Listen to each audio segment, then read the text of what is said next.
Okay, another idea card unboxing here. I didn't have time to do any new cards, but I've reordered some that I haven't ordered for a while. Let's see what we have here. Okay, these are just all of the inserts for the sets. If any of you have ever ordered any sets, you might recognize these inserts that come on the set. Some of them are colored like these flyer-based ones, and some of them are just kind of more postcards. These things used to cost, I don't know, they were practically free, believe it or not. It's when all that internet websites and everything came out, and all these companies, I'm guessing, were just kind of in a mad rush for gross sales and weren't worried about net sales, so I don't know, they were just all kind of underpricing each other, and or all kinds of like free items and whatnot, and that, I don't know, that went on for years and years and years. And now I do kind of more of the kind of the plain inserts in terms of kind of like a postcard type of thing. So this one is an example of Nature Set number 5 here. And that goes in Nature Set number 5. These are what they call oversized postcards. But glossy stock and whatnot. So this glossy stock cardstock with postcards. So this would, I don't know what cardstock they're using or what brand, but that would be similar to a like a chrome coat or whatnot. This is what, you know, glossy cardstock is what professional printers print on. So this would be a clay-coated CS1, they call it, single-sided coated. So this side on the back is kind of an uncoated, you know, matte finish, and this side right here is the clay-coated with a glossy finish on top. I don't know, glossy, I don't know why, but if you get a matte finish on the top, it costs more. So I don't know, it's really strange to me that having an additional glossy coating on top of that would make that cheaper. I don't know why that would be in the paper printing world. All right, this is a card that I haven't had printed up in a while. It's by the great instructor, stamper Ken Pesho, 2009, quite some time ago. But look at these Christmas ornaments, aren't they really cool? I'm not sure, we might have it on the back here. As far as the idea cards go, yeah, okay, so I do mention who the sayings are by that he's incorporated in here. Stampscapes, no longer in business. Stampin' Up!, who knows if that's still kind of in production or retired. Holiday Blessings by Hero Arts. You should be able to get that one still. But anyways, yeah, some great Christmas ornaments here. 3 different ones. I've just incorporated them into one postcard. Idea card, I call them. You know, just having kind of a hard copy of samples. I don't know. I find it to be, I don't know, different than, it's different in many ways than just viewing something online, don't you think? Having something in hand, you know? I don't know. I don't log on to things like different magazines and read, you know, the digital versions of, I don't know, not too many magazines. I guess maybe sometimes I'll log on to ESPN or something like that. But it's just, I don't know, it's nice having something to hold on to once in a while. Alright, this is a card. I don't think I've ordered it in quite some time, but it's the Autumn Brook back here. With a lot of the deciduous trees kind of in different kind of states of color. And when you do it like that, yellow, red, orange, things like this, and kind of oscillate it a little bit, switch it around, then one tree stands out more than another. But you can do all of them in a similar state of, you know, that color change. But I don't know, I like playing around with that a little bit and switching it around. So one of the things that I do is, say this one right here, see, all of these right here all have yellow in them. But then I've just taken some and moved it into the orange and then layered over in the red. And then some of them have a little bit of green in it. So they're not all colored completely different. They all have kind of a base color in common. And that way you create a certain degree of continuity between them, but they're separate enough in the direction that you take them, so that they're, they stand out, kind of independent. And you can, these are kind of, I call this autumn, brook or whatever, but you can do this in like a springtime, do it all greens or something like that. But even at that, what I would do is I would kind of change and alter the value scheme, especially of different tones of green within those images back there, so it doesn't look like just one kind of flat image. It looks a little bit more dimensional like that when you play around with either color or value. And in this case, both. This is a darker red against kind of a lighter yellow, green-ish type of thing. And see even that little hint of tone back there. If that was real dark, that area in the background wouldn't stand out as much, that tree, that orange tree in the background. And then you put a little bit of this color, kind of a more muted version of these colors down here. All right? It's easy to do, though. You just kind of start them all off on a base color, and then you work it from there. I probably use dye-based inks on this one right here, but these days I would probably just use alcohol pens and color it with that, like that. All right, one of the more recent postcards right here. I just started taking more photograph types of things rather than kind of scanning like this one. I don't know, kind of gives it a natural setting, plus I don't have to scan it.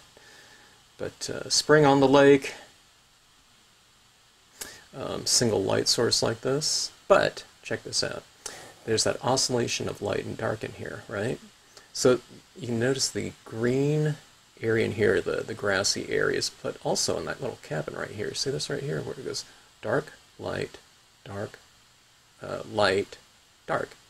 So it's like they call it checkerboarding, and that way you get this oscillation going across the surface of the paper, no matter what direction you go. So this is darker down here, lighter, dark, light, dark, okay? It's a simple process to do. Everything gets coated in a certain kind of foundation color. I'm guessing blues went across all of that, maybe even in the cabin with a rarely light blue. And then you just darken up certain areas a little bit more than others, greens, darker greens, and whatnot. You just don't color in everything uniformly. Okay, this water is all blue. This green grass is all green. You have blue in here, and you have green in here. But you just kind of hit the shadow areas more with those darker areas, okay? And it doesn't matter where you put the light, just as long as there's a certain oscillation of it, okay? Even on a very small, quarter-page card, you can have, like, this is like 4 areas of light. And how do you do it? You just don't color it in, with the darker tones. You leave the coloring in those lighter areas with the lighter tones. You take your darker colors, just kind of more in the shadow areas, okay? All right. That's what some people find hard, though. They find it hard because they just can't stop coloring in something. They can't put on the brakes. It's because everyone has, they're used to filling up whole areas. Okay, this is water, all blue, like that, okay? They can't leave certain areas a little bit lighter. But it's kind of a mindset. Okay, this one's just some white impressions. I think white pigment ink on black matte paper, and then you see those little lighter areas of light in there. That's the Dr. Martens bleed-proof white in there. It looks like I didn't splatter paint it. I just kind of did every little dot individually with probably a white gel pen at this point in time. But really effective, just white on black, and on matte so that the pigment ink sticks. Okay, let's take a look here. Something like this would be really fun to do, like a little crystal, or put one little crystal up in the sky. Or do little, addition with a Q-tip with a little white pigment ink to give me that little diffusion. Now on this one I just did it around that little dot, but it'd be kind of interesting to put a little bit of that pigment ink diffusion like that to have it glow, but to put like a little crystal there on the top of it so you get this one shiny little star. Wouldn't that be great as a North Star? And kind of a decorative element on a scene like this. So, I haven't done that yet. I don't know, I need to get to the store and buy some crystals. One time I said rhinestones, this is like 15 years ago in a workshop. So everyone said, no, don't get rhinestones, get crystals. I'm thinking, what are crystals? You know, I'm kind of out. Oh, this is a scene that I just did yesterday like this. See these wispier types of kind of additions in here? All right? I need to do this one, though. You know, talking about those wispier things, just kind of having it more in the sky, because you can really see those wispy things. On this one, I used too much imagery in here, like that. Okay, this one's on glossy cardstock as well. This one's on a, they call it silk. Okay, it's like a satin finish, but look at these, that oil-based versifying pigment ink for those hot, foreground elements against that kind of matte background. I really like that look there. I'm going to spray this one, okay, and it's going to get much more saturated. Not going to get as saturated as this one, because this one's using, I think, all Marvy inks, okay? But you can really see that wispier type of motion. Application of inks, which gives it that visual motion right here. But this one's actually a half-page piece of paper, just like this one. I just had this one reduced down for the idea cards. But adding visual motion into your scenes, and this is just one way to do it, you know, with the ink applications. And again, it's not just coloring in the whole thing. You leave these areas kind of streaky like that. Okay, so it means you start bringing it in like this. Okay. In these areas. All right, that was always one of my favorite pieces. It's a real simple scene too, believe it or not. It's 3 stamps used on this one. Just those spooky branches used 3 times, and Snowy Bank, and that buck right there. Everything else is just the background colors. So you can do a lot. You can fill in a lot of area just with color. All right, this one right here is kind of looking at little fireflies, lightning bugs, to some. But look at this. Light, dark, light, dark, light, dark, right? Let's go do it this way. Dark, light, dark, light. I don't know, there's a little bit of light down there. Okay, so it's oscillating, you know. This, I don't know, this one right down here for the most part is dark, light, dark. Okay? But anyways, you get that oscillation of it. And, okay, now here's why I did all these little fireflies in here. You take out those little fireflies, and I think the scene looks okay, but these little things like this, these little dots in here, glowing little dots, add the light back into these areas. Plus it gives it extra dimension. These little fireflies are like, you know, kind of in front of these trees, so you add that extra layer of depth. But it's also a textural thing, because you have these soft little glowing little spheres down here. Again, with the pigment ink just kind of dabbed right over the top of some gel pen dots. I don't think I had my white acrylic Meowsen pen at the time. Okay, some of these postcards I didn't get too many of, unless okay, yeah, some of them are just packaged up a little bit differently. So there's that same one again here. They do this kind of gang printing in the printing world to, you know, to maximize efficiency. So all these things are printed on like this gigantic press, probably with a master sheet of, I don't know, could be bigger than 40 by 60 inches for all I know. It's just a master sheet, and then they slice everything up after. Okay, this one looks like it could be a different card. They started using this new kind of cardboard in here, which is nice. It kind of protects the postcard. I mentioned in previous unboxing videos, you used to just send us like this, okay? There was no coating, and it was no packaging around it. So by the time it got, and they just throw it in like this with no packaging around it. So by the time you got to it, a lot of times these things are broken open and everything was all mixed up. All right, Darcy Bruno. I always loved her work, but she was so inventive in terms of the use of the designs right here. So this is just like, I think she cut out this mask out of a piece of paper. You don't have to wait for, you know, some kind of template to come up, plastic template. You can just cut this out of a piece of paper, you know, draw it on a piece of paper, lay it down like that, okay? And then she did the scene around that, and I don't know, and then she probably took this cutout, placed it over the top of that, and then just, you know, used that as a mask to tone in this background area. That's what I'm guessing, I'm not sure. She put her description of this right here in terms of for this technique I cut blah blah blah, you know.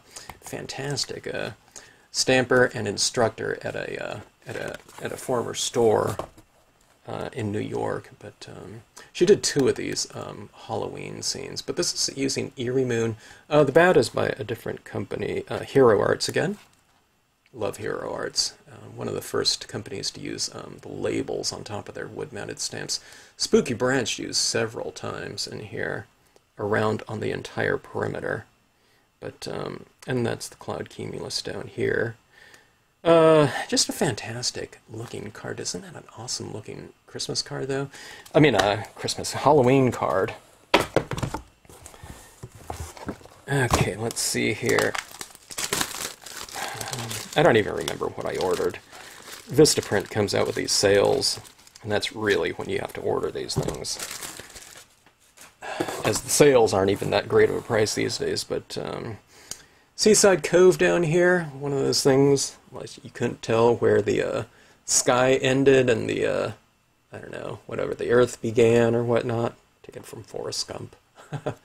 But, yeah, a lot of this up here was, let's see, I'm trying to think if I used cloud strips. No, I didn't even use cloud strips at all. So these areas right here in the sky, see these clouds in here? This was with a paper towel masking, you know, that rip paper towel technique, laying it down and, you know, doing those little stenciled type of things. But the stencil, of course, is just your paper towel on this one. This one is a video lesson 131 right here. Just a lot of fun. I don't know, kind of softer pastel colors, but I still do that little bit of a vignette around them on the perimeter to contain the composition. Okay, I wanted to go lighter on this one, kind of pastels, but you can still see this little bit of darkness around in here, okay? But even in a card that doesn't get too dark, going back to that oscillation of dark, light. See that dark right there? Lighter. This is darker, though. I mean, it's not super dark. It's not dark as this. But when I say darker, you know, when I say talk about this oscillation, it doesn't have to be a real wide oscillation, you know, contrast between light and dark. You just want to do it subtly. So that right here, it's darker and then lighter. And then see, here's this little tiny separation between surface and sky, okay? But it's just this little streak here. It doesn't even reach all the way in here. And then all I did was mask off this, and I just streaked in some color this way. See that? And then I streaked it in from this side, like that, where it doesn't quite match up. But it doesn't need to, because it's already suggested here in terms of creating that horizon line. If you didn't have the Seaside Cove, too, I mean, you can just create a horizon line like that with a, you know, a piece of paper. And then, you know, I mean, you wouldn't have those wave textures down below or something like that, but you can do a ocean or sea or whatever. It could be a body of water, a lake. You can use pine trees on the other side here, you know, and it could just be kind of an opening, you know, into a larger kind of a expanse, you know, body of water or whatnot. So just simple mask, you know, talking about copy paper, masks up in the sky, you know, you can use for cloud formations. Okay, star cluster used in the background right here, but I really like, when it comes to skies, I really like using the scenic sentiment word stamps. Dreams are like stars, okay? But just a, you know, basically a background, one image in the foreground. This is twisting not twisting leaves, but curvy branch right here. And then, but the curvy branch, I put some tiny little white highlights on them. See, like that? And it kind of brings it out from the background a little bit more, so it's not just silhouette. Plus, when you do little things like this, like these highlights on these branches right here, what does it do? Well, our main subject in the background is kind of this Milky Way type of celestial body, right? So you have these little dots as little stars up here, right? So those are supposed to be, you know, whatever, you know, hundreds of thousands or whatever, a million miles away or whatever, okay? Right? But you also bring that little convention of the dot into these branches right here. So what do you have? You have something like that's 1 foot away from you to that distant star, but it creates that continuity. Here the dot is used as a little reflective type of lighting detail, okay, because it's like little reflective light, right, on this, but it's also representing a star way in the distance there. So again, it's visual continuity from a textural standpoint and from a lighting standpoint by having that. So, that being said, I'd really recommend a good white gel pen or paint pen. I'm using the Meowsen white acrylic pens these days. It's kind of a pain. You have to shake it up every time, but it really works quite well. Okay, something like this. But, like, you know, I'd been using the Uniball Signo white pens, and those ones are really good too. Alright, this is a fun scene. Just clouds in the background. I mean, it's real similar to this one, except I used pinks in this one. It looks like I've used violets. I don't know if I did or not. I might have, but I might have just put white over the top of blue, and then where those two overlap, you get that kind of more violet-purple hue. Okay, and in this one right here, I just kind of left an opening in there instead of the star cluster in here. So real similar right there. Okay, and then all this one is, both of them, is just stamping right over the top with kind of a silhouette style of whatever scene image creation. On this one right here, I don't know, it's too distant. I can't remember if I used a little bit of white dots on this one or not, but this one didn't have stars. So, I mean, I might have put a few little highlights on there, but I might not have too, okay? This one right here, you know, was especially effective because of the continuity between those distant little formations and the foreground ones.